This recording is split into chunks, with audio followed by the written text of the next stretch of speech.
with James Ham here, our insider from the Insiders, and the Kings Beat, of course, our man James Ham here. James, a lot to talk about. I was just talking about, we know Domantas Sabonis is out tonight, the second night of a back-to-back, left knee injury management. But I did recognize with this brutal upcoming road trip out east, it feels like there is some importance to this game tonight. It's the end of a 7-game homestand. Winning 5 of 7 is kind of a normal thing. There's nothing outrageously good about it. There's nothing outrageously bad about it. And for a team that has been mostly outrageously bad, having a moment tonight at the Golden One Center where both teams are on the second night of a back-to-back, you're able to get a win. I feel like that sends you off on the road on a bit of a better note than having lost. It would be 3 in a row, and then having questions about guys' playing time. Yeah, I get where you're going with this. You know, I think we all know that the road is a place where teams like bond. They get together, they figure things out together. They sort of, they go out to dinner a lot. They do all these. It is good to send off to head out on a big long road trip with some momentum. But I just don't know that this is a team that like really understands momentum or that's really looking for momentum. And, that's kind of strange because you're always trying to look for momentum, but that doesn't feel like what this team is doing. The Kings are trying to develop these young players. They're trying to get through a season that's gone really sideways and trying to figure out, who's going to be here in 2 weeks. And that kind of feels like where we're heading with this group more than like one game. But I do get your thought, because normally in a normal season where, you're fighting for a play-in spot or you're fighting for a playoff spot, that's what this should be. You want to head out on the road on a high note. And so that's the other tough part, Hammer, is you've got, I'd imagine you've got a bunch of competitive guys, a bunch of high-priced guys, a bunch of guys who are used to being the ones now wondering what's going on with their playing time. And the trade deadline is 2 weeks away. You've got to survive basketball for the next 2 weeks. And there's no guarantee that those guys who might be frustrated about not playing in the fourth quarter or whatever their playing time is can ultimately be moved. Yeah. I mean, that's always the weirdness about this time of year, because you do start heading down a specific path, right? And I think that's where the Kings are doing right now. They're heading down a path that doesn't include some of these players. And that's fine and all, but most of the players that they have on this roster are under contract next year as well. The Kings don't have a whole bunch of expiring contracts. I mean, it's like Dario Saric and Russell Westbrook and Precious Achiuwa and Doug McDermott. But that's not the bulk of the minutes that are going out on this team. So, you do start to head down a specific path. And, again, whether they've had these discussions with players or not, my guess is that they haven't. They haven't had, judging by sort of the reaction from some of these guys, that they don't, they hadn't really planned on this season going this way. But they also, they just assume, a lot of these guys just assume that because they've scored 20 points per game for most of their career, because they were a former All-Star or they're a headliner, that they're going to always be that. And the answer is no. Like, there's a good chance that you're not always going to be that at some point in your career, you're going to run into a situation like this where, it's no longer about wins and losses. It's about development, and you're too old to get developed. So it's about the younger guys that are coming up behind you that are, in need of minutes in order to improve as basketball players, and who, let's just be honest, are probably more a part of the long-term solution for this team than you are. And again, it's really hard to if you've always been this player to kind of come to grips with that. But I think that that's what a lot of these Kings players are dealing with right now. It's just like a really weird reality check that they did not see coming. With all of that said, man, the reality of these contracts and how long they could be Sacramento Kings players, it makes me feel like as bad as this has been, Hammer, at is it 12-32, it might get worse. Like, part of me wants to believe like the deadline gets here, guys, we couldn't move you, everybody exhales, and it's like, all right, let's just finish the season. The counter to that might be the deadline gets here, crap, we're still here, mail it in for the next 30 games. Yeah, I mean that's a reality that could face this team. Maybe not like fully mail it in, but it could just be a complete shift to younger players. And it's standard. And you know what? Like I know some of these guys they've gone through it with other teams, but like you don't have anyone to blame but yourself. A lot of Mm. the guys on this team, it's like is there circumstances that have hurt this team this year? Yeah, the injuries have hurt. Um, but let's be honest, even when they weren't hurt, or even when they had guys who were playing really well filling in for guys that were hurt, it's not like this team took advantage of anything and actually like built momentum repeatedly and like showed you that they were going to be a good squad. And that's what I mean by like, look, if you get to a certain point in the season, you should know the score. This is something that happens it happens probably to 8 or 9 teams every single NBA season where they get to the trade deadline, they get to the All-Star break, and then they reset in the final 25, 30 games of the season and they play mostly younger players. And that could mean that, again, you could have a healthy scratch for some of these guys for 20 games, or maybe the 5 games coming out of the All-Star break, they play a little bit, but then you start to see this entire, franchise get turned over to the young players. And like, look, it's a good thing. It's a natural life of the NBA. It's an NBA life cycle. It is. This is And that's not difficult for the Kings to navigate from a league perspective, right? Because can you just tell the league, yeah, we made the decision to not play those guys? yeah. I mean, They're not whether a part of our rotation. whether you say injuries or anything else. I mean, there could be injuries at some point, but there's also just the reality of the situation. The league, like they do come down on the tanking, but I don't Sure. see this as tanking. Like, you know, it's Mhm. the reality of your situation. If this was a team, let's just shift, 10 wins onto like over from the loss column. So let's say they're 18 and 22. If you then just kind of like stop playing players, that's one thing people understand. But like you get to the second half of the season, it's got to be about the young players. It has to. Mhm. And I look at it's not just playing time, because like we keep talking about this, and again Kenny and I keep arguing about certain things about this, about all of these different aspects. But for me, the biggest thing is about it's more than playing time, it's about opportunity. Like I watched the game last night and I saw a young player who showed me things that he hasn't been able to show throughout the first 40 something games of his career, Nick Clifford. And then you see other players kind of take that from him on the court. Mhm. And so he's got this thing going and he's got some joy to his game, and he's taking guys off the dribble, he's firing passes all over the court. He went in for the big dunk. And then you see other times where you see players look at him and he knows, like, give me the ball now. Mhm. And he's a good young guy, like, he's trying to fit in, he's trying to be a good NBA player and trying to be a good teammate, and the answer is he gives the ball away every single time that it's demanded of him, and even if it's just a look by somebody, he knows what the look means. And so I don't just want, like, we've talked about this a million times, but I don't just wanna see Keegan Murray play 35 minutes a game in the second half of the season because he's done that. I wanna see him play 35 minutes a game and take 17 shots a game and show me whether he can be the guy or he's not gonna be the guy. Mhm. And, I wanna see Neat Clifford get, he had 10 shots last night. He probably should have 12. I wanna see what he looks like when he has those 12 shots, because it's about again, it's not just about doing cardio.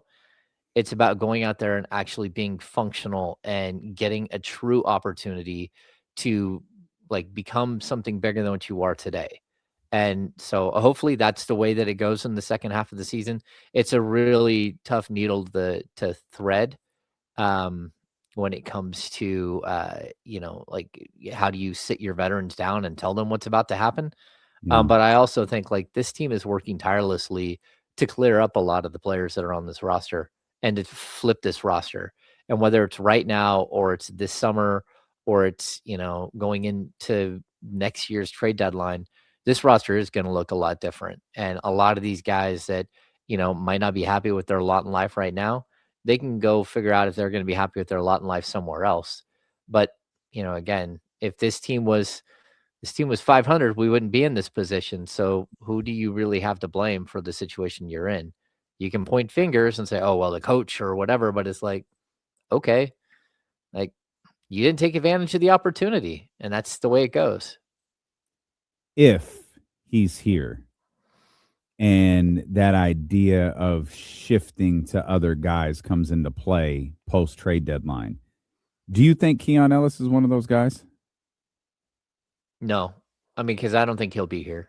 I've said it. I've gone on record. Like Mhm. everything that I've heard from inside, from outside, it's not that there's animosity, at least not on the King side, but there is like a realization that like, you know, he's had an opportunity here to win a rotational spot multiple times this season and to cement himself and just to be so good that you can't go a different direction. And that's fine that he hasn't really found that. But like if you make 2 million bucks, it's one thing. If you're making 10 or 12 or 14 million, which is what he very well could be making right now if the Kings had declined his team option and signed him to an extension, then who looks bad? It's not the player, it's the team that now has a player that, for them isn't functional. And I think there is enough around the league. There's enough teams that want him.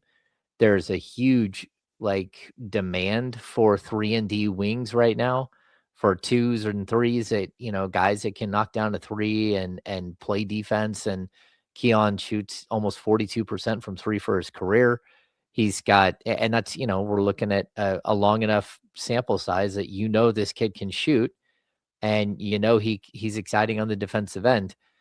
So there comes a point though with every young player where it's like, hey, are you a part of the future of this team or are you an asset? And for me, again, I think that there are so many teams right now, good teams, that Keon would just fit on better, because he's one of those players that the better the players are around him, the easier the game becomes for him. When you're playing the Kings right now, very seldom does anyone double team anybody. Mhm. Nobody draws a double team. Mhm. And that's when Keon Ellis is really, really good. Like as soon as you start to double team and the ball starts to move around and it finds him on the perimeter and he's wide open, that shot goes in more often than it doesn't. And the Kings just aren't built that way right now, and they're not winning and they're not successful that way.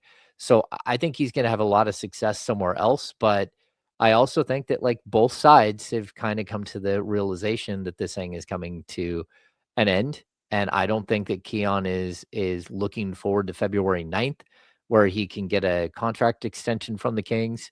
And I don't also think that the Kings are looking at that date and saying, hey, I mean, this is like a no-brainer where we gotta lock him up to a 4-year, 48. Like what, to be your backup shooting guard? To be a third string shooting guard? You're not gonna pay that money. And, look at the Kings salary cap for next season. They're already over the cap. And Mm. so they've got to find ways to not be in the position that they're Mhm. in. You know, Keegan Murray's salary kicks in for next year. And all of the players that we're talking about that aren't under contract for next year or sort of, they're the either like fringe bench players or, a guy like Russell or Precious that may or may not be here again next year. But again, like minimum contract guys, I think Precious would probably worked his way into something more like a 2-year, $10 million deal or something. But Mm. it's really complicated how, the Kings move forward from this. and how they build their team. And I think that they feel more comfortable moving forward with a potential first round pick or maybe 2 second-round picks, and then letting Meek Clifford become the next Keon Ellis, except for that he's younger and he's under contract for 4 years. And so it's just like sort of an easy transition for them away from Keon if that's the way it works out. So I would be surprised if he's still a Sacramento King after the deadline. Do you, James Ham, do you feel like he has had an opportunity to earn a rotational spot here? I think so. Like, I don't know what's happened this year to a bunch of these players. They just don't look like the players that we've seen in the past. And you can you can say, well, that's got to be a coaching issue. You can point to just the overall, like the talent level or the mix of players on this team. I think there are a lot of things that go into what's happened this season. But at the end of the day, we also walked into this year knowing that Scott Perry wants to flip the roster. Mhm. And so it's not like the players don't know that. It's not like they don't hear what's on the internet and see what's on the internet, or their friends don't tell them what's going on. Like they know the trade rumors that they've been in, and it's all of them. I mean, outside of Keegan, every single player on this roster pretty much has been mentioned to go somewhere else at some point, and that kind of makes a weird environment. It's a weird work environment when you don't know what your next week looks like or your next 2 weeks looks like. And you're, living in a home that you've moved into. You might have your family here, and then all you hear is about where you might go. And so it's just a complicated situation. But again, whether he's had the best opportunity out of anyone, I don't know. Again, I don't think he's played that well this season as Mhm. far as Keon goes. I don't think he's played that well, and it's unfortunate because I love what he is as a player, and even like who he is as a person. He's a very good young guy. He's got a really great spirit about him, and he's someone that you would hope that the Kings would want to build around long term. But you also start looking at the age, and you start looking at like the purge of the roster, and you start looking at assets and what you can move and what you can't. Is there, can you get a first round pick for him? If you can, I mean, that's pretty amazing to sign an undrafted free agent and turn him into a first round pick down the road. And that's a possibility for the Kings at this point, even if some people don't believe that they'll get a first round pick. There are a lot of teams that love Keon Ellis in the league. I mean, the likelihood of him being traded individually is, it seems like it would be small. Would that be the return of first round pick for, because the contract is so minimal? How do you really work that in terms of a trade? And I guess a draft pick would be the only answer unless he's a part of something bigger. Yeah, I mean, I think the blessing about Keon Ellis, his contract is that the $2 million he's owed, 2.3 million, is the league minimum contract for his years of service in the league. So if you do trade him, another team doesn't even have to give you a player back. They don't have Yeah. to match Okay. anything. Yeah, because every team in the league, outside of the ones that are hard capped at like a specific apron, can take on a league minimum player onto their roster. So you can send him out and not have anything come back. So I think that there are like three different ways maybe that he gets traded. I think number one is he gets traded by himself, in a situation where you're, again, taking back like a pick. I think there's a trade in which he's, used to move off of one of the bigger contracts, and like moved in a deal to acquire something else. And then there's always a possibility that he's traded, like he goes somewhere and a pick goes to another team and a player goes to another team, and he's part of like a bigger 3 team trade or a 4 team trade.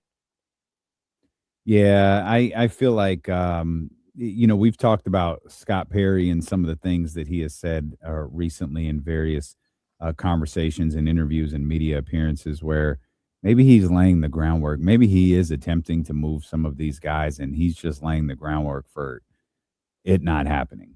Guys, I'm trying. I'm telling you, I'm trying. I'm Mhm. telling you right now, I'm trying. It's just not as easy as you think. And I looked at the next step of that is what we've seen from Doug recently, particularly in the return of Dennis Schroeder and Domantas Sabonis. If you guys are going to be here, meaning the veterans, Dennis, Domas, Zach LaVine, you might be playing 18 minutes a night. You might be playing 20 minutes a night, particularly if you're Domantas Sabonis, because I want to see Dylan Cardwell play. I want to see Maxime Reynaud play. Malik Monk somehow has earned his way into the good graces of this organization or this coaching staff, or maybe just Doug or whatever, but he's getting minutes out there on the floor, and I think he's making the most of them. And so I feel like little breadcrumbs are being left behind for Kings fans, where it's like, you can stop talking about this. Buckle up, because we've got to get through this year with these guys. Yeah, I mean, I totally like. I'm watching the anguish on Doug's face. Like, what are you supposed to do? I mean, Yeah. we talked about this before, and I think it was last week. I said we're getting really close to the moment where you just play the young players, and all the other guys have to, they're gonna have to take major reductions in minutes, and it doesn't matter what the name is on the jersey, the other guys are gonna play. And it's like, wait, we're already there? It's like, yeah, we're already there. Like, the season's over, and a 4-game win streak is not a good thing. You can't lose every game. You don't want that. You don't want losing to be your culture, your standalone culture, that you're just a team that can never win. But, you're trying to get to this point where, the try hard of your team is on display every game, and you're okay if you lose, as long as they're trying hard, they're building, and they're getting better. And the only way to really do that is to have young players on the court, and being the ones that, it doesn't matter how hard they try, sometimes they make mistakes that cost you the game. And that's okay. That's part of learning and being part of the NBA, and coming up in the NBA. Like, you've got to get your sort of the hard knocks of the league. You've got to put in your work somehow. And, for the Kings, they didn't expect to be at this point in the season to be this bad. But at the same time, like, what does any of these players have to say to Doug Christie? Like, you didn't give me an opportunity. Yeah, I did. I played you 32 minutes a game for 38 games, and you weren't good. It's like, well, I was good. It's like, look at my numbers. It's like, yeah, there's only one number that matters, and you didn't help that. And, like, we have 12 wins. It is what it is. So, like, if you're a player who's trying to fight some sort of battle here, I get it. You're frustrated. You might want out. That's fine. But also, like, realize that this season didn't have to go this way. And the Kings wouldn't have broke the whole thing up if they were, 3 games over 500. They would be in it to win it. They'd be sitting here with a completely different approach going to the trade deadline. It Now, doesn't what mean would that, that look like? yeah, it doesn't mean players still wouldn't get traded, but what it Yeah. would look like is something different than what we're seeing right now. And, it would be a more cautious approach. And again, the Kings might not be able to do anything. Like, I've sat across from Scott, looked him in the eye, and he's trying his best. Like, he knows what he's up against, and whether or not he can get something done or not, that's not going to be on him. It's going to be on the roster that was left behind for him. So, again, if the only thing he can do at this trade deadline is say, okay, I did do one thing this offseason, I signed Dennis Schroeder, then trade Dennis Schroeder, and then it's like all off your plate. Because, and that's always a possibility. Like, I don't think anyone on this team right now has shown you this season that, hey, you've got to hold on to me. I'm one of those super important guys. And if it is, it's Max, it's Dylan, it's Yeah. Precious Achua. Those are the guys that Yeah, you're like, absolutely. man, I have really enjoyed watching you guys play. Yeah. And, it's not that they score the most points or anything else. It's just like, hey, you're developing, you're getting better, and you're playing the way that Doug is asking. Because I can tell you, I see them, and I can see the outline of what they're trying to do on certain nights. And it's the young guys who are showing you the path of this team. And it's the veterans who are not, who are doing their own thing. And that's not at all what I expected out of this season, just because you do have a lot of talent on this roster.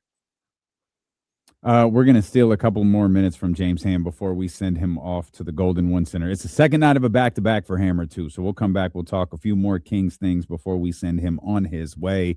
It's our insider from the Insiders, James Ham, here with Dylan with KC on Sacramento Sports Leader, ESPN 1320. Clear. Oh, man.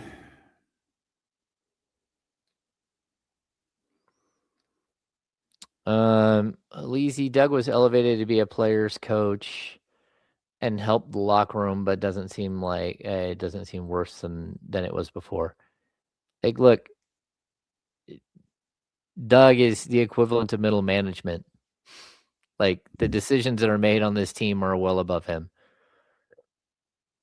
So, I mean, sometimes you just have to acknowledge that, not every decision is a coaching decision. And even the coaching decisions that he does make, it's not always as simple as that. So, I think he is a player's coach. I think players as people like him, but this is also a disastrous season. So, does Sabonis being out tonight have anything to do with the trade?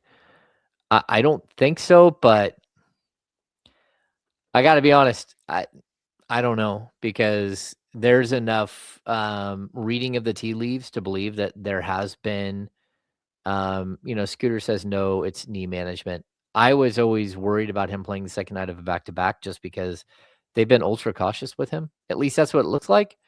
Then again, it could just be that, Doug said something crazy last night, like, well, there are players ahead of him. I'm like, wait, there are players ahead of Domantas Sabonis in the rotation? Like, that doesn't make any sense, but maybe there is.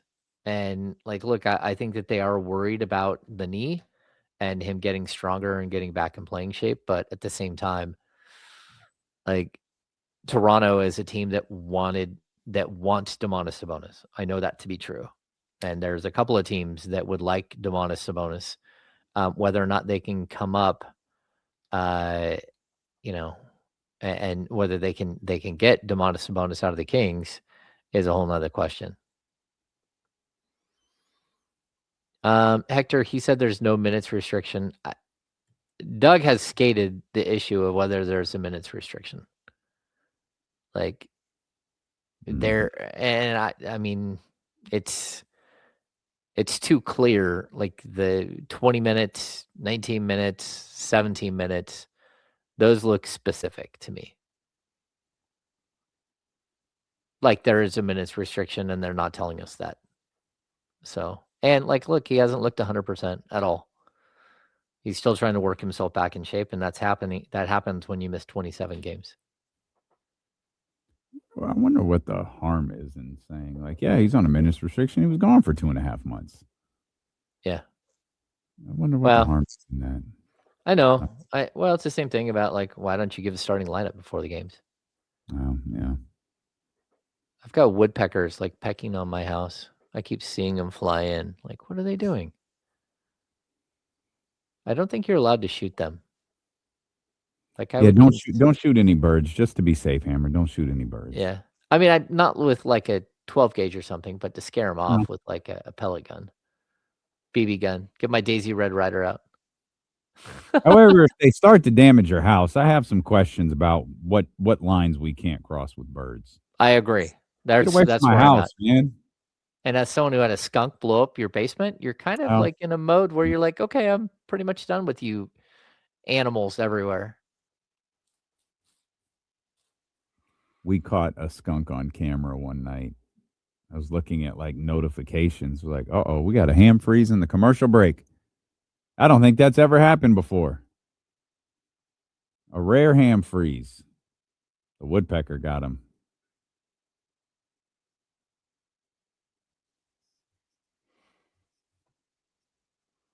I'm back.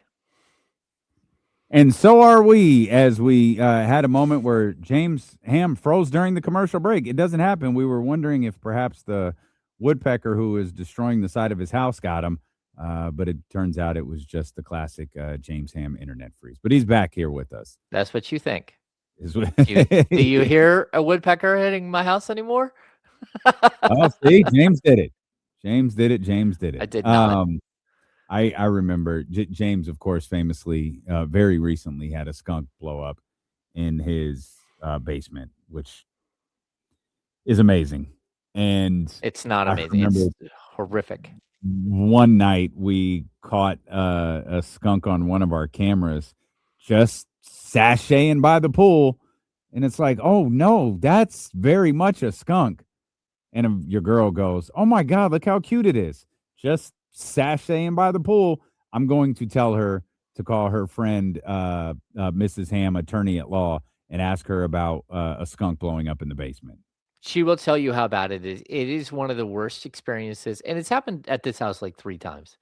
Maybe 4, but it's literally like somebody lit a tire on fire and just, like, threw it in, like, on top of you. It is such an invasive stench that, like, it wakes you up and then you can't go back to sleep.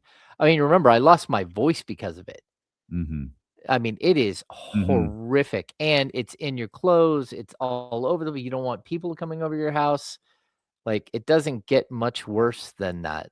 It is horrific. What's been tougher, the skunk blowing up in your basement or the Kings season? Mm.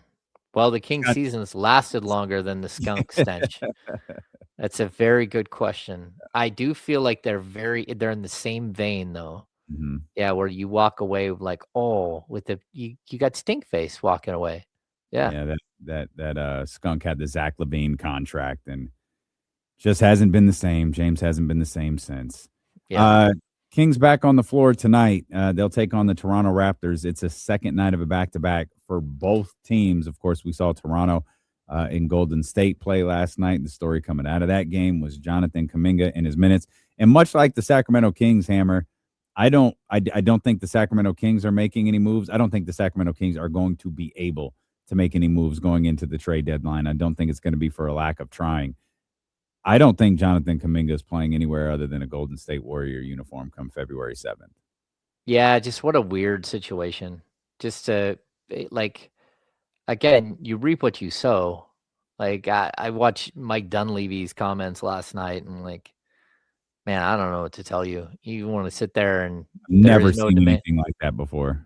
I haven't either. And to be honest with you, there is some demand. It's just not what you want. And we talk about this all the time, man. You think you got a $5 million house and all you can get is 500,000? You got a $500,000 house, bro. So straight up. Like, so the fact that there's a team that wants to trade for your guy, you probably should listen. And, the other thing, I said this to Kyle earlier, and it's something that, like, while I watched that play out last night, it's like, man, you're like a kidnapper who has a hostage and you didn't bring any snacks, no water. And your hostage is just shriveling up in the corner. And, you come back like 3 days from now and he's going to be the bag of bones hooked up to the wall on chains that you see at the Pirates of the Caribbean. And guess Like, what happens then? You have no leverage. you get nothing. You can't trade him. Yeah, no soup for you. You get nothing. And that's where they're so close to right now. Like he would love it if they just like said, okay, we're not going to pick up next year's option. He'd be like, all right, thank you. I'm out. Yeah. So yeah, it's a bad situation. And then on top of that, like how bad does it look to have your owner sitting there like celebrating him? Like, Yeah, it's what so what are you doing? Like for all the little quiet murmurs out there, oh man, the reason he's still here is Lakeup loves him. And you see Lakeup runner like give him some pom poms and you know, I, Here's the thing that's so confusing about that to me is if it really, and I do believe to a certain degree, especially the initial contract, that Joe Lacob is behind a lot of this. But if Joe Lacob is still championing Jonathan Kaminga, why is the front office working so hard to diminish him? Like the front office and ownership, they are not in lockstep with this. And I'd go so far as to say, if that's the case, Mike Dunleavy is being downright defiant to what Joe Lacob wants. yeah, I don't know how long he is for that job. I mean, Like, you did not handle this situation well. Not only that, but you traded for Jimmy Butler and then gave him a 2-year, $112 million extension and watched him blow up his knee. Like, there's a lot to this. It's like, oh man, what are you doing? And again, I guess the idea here is always to try to keep this thing alive for Steph. And it's probably the strangest thing I've ever seen in the NBA, where you just continuously make moves to try to not appease, but to try to give your aging out superstar like one more shot. And, and like, I honestly think they thought they would get to this trade deadline and they would make some wild trade again. And Yeah. it would give them that playoff bump that they get every single time from one of these trades. And they'd be like, oh, look, we're still doing it. We got this thing figured out. Steph gets to live another playoff series, but all of a sudden it's like this thing is coming to a screeching halt. And now it realistically, it's Jonathan Kaminga or bust for them. That's what it Yeah. looks like. Yeah. Unless they go, you know what? We'd rather go down this path with DeMar DeRozan. Which seems to make a lot of sense given the fact that you lost Jimmy Butler. If you were resistant to DeMar DeRozan with Jimmy Butler there, I understand that. Why you would be resistant to that idea right now, particularly for one season and whatever you decide to do next year, that's not something I don't understand. Yeah. Well, You're, that you're and like you're like half-ass committed to Steph because of the picks that you're holding on to and all of this other stuff. Like you're trying to support Steph, but you're only supporting him to a certain degree. And I wonder if maybe the get Steph 5 is a Joe Lacob initiative, and Mike Dunleavy's like, yeah, I can't, man. well, I mean, who could? Like, I just don't know Yeah, that there's anyone that could, like, yeah. realistically. And like, look, I think that Bob Myers getting him 4 was a miracle. yeah, yeah. I think that they believe that there's a moment here where they're gonna get some big deal that just saves the day again. And they kind of have that like Lakers complex that somebody's gonna bail us out. They always do. I just Mm, don't know that anyone is gonna bail them out because like no one around the league looks at Jonathan Kaminga as some like incredible asset. And we talked about this last week. Like the Kings looked at him as like a really, really nice, like low risk, high reward, prospect when he was going to make 14 or 15 million bucks. When the price came in at 22.5 million, they're like, I don't know about that. And that's why you're seeing things like no first round pick still on the table. And other teams around the league, like if you're going to make a deal for, let's just say you're trading, I don't know, Giannis Antetokounmpo, you're going to want a ton of picks and you're going to want a ton of young, really high quality players. You're going to want mhm. young players if you're starting over. They don't have anyone to offer. I mean, again, if Kaminga is it, that's not what teams are looking for, like clearly, because there's only one team that's truly interested in him, and it's the Kings. So it's got to be picks. And let's be honest, San Antonio has better offers. They've got picks, they've got better young players, they've got expiring contracts. Like what they have to offer is much better than what you have to offer. So I don't know where they go. I mean, that's why I think we heard a lot about Anthony Davis early on and the Mhm. possibility of Anthony Davis going there. But we've kind of got into the same situation with Davis where, I mean, he just can't stay healthy.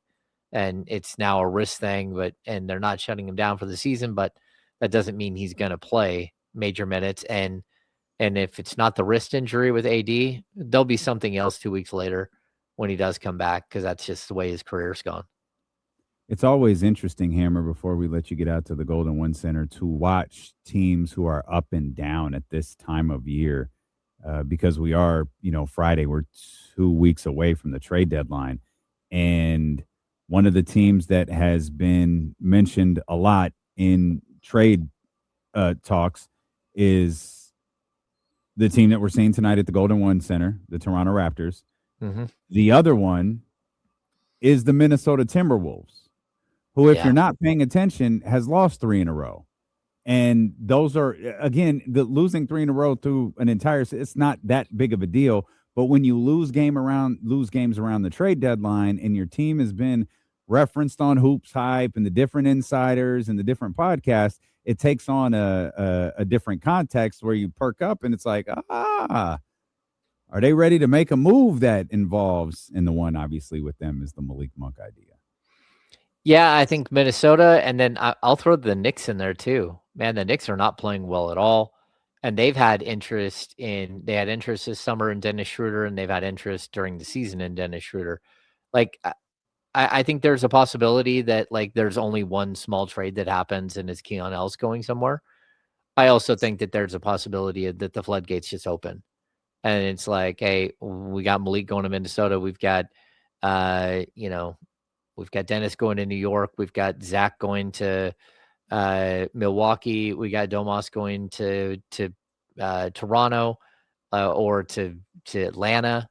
You know, I think that there could be a moment where this thing just opens up and you're like, holy cow, Scott just did it.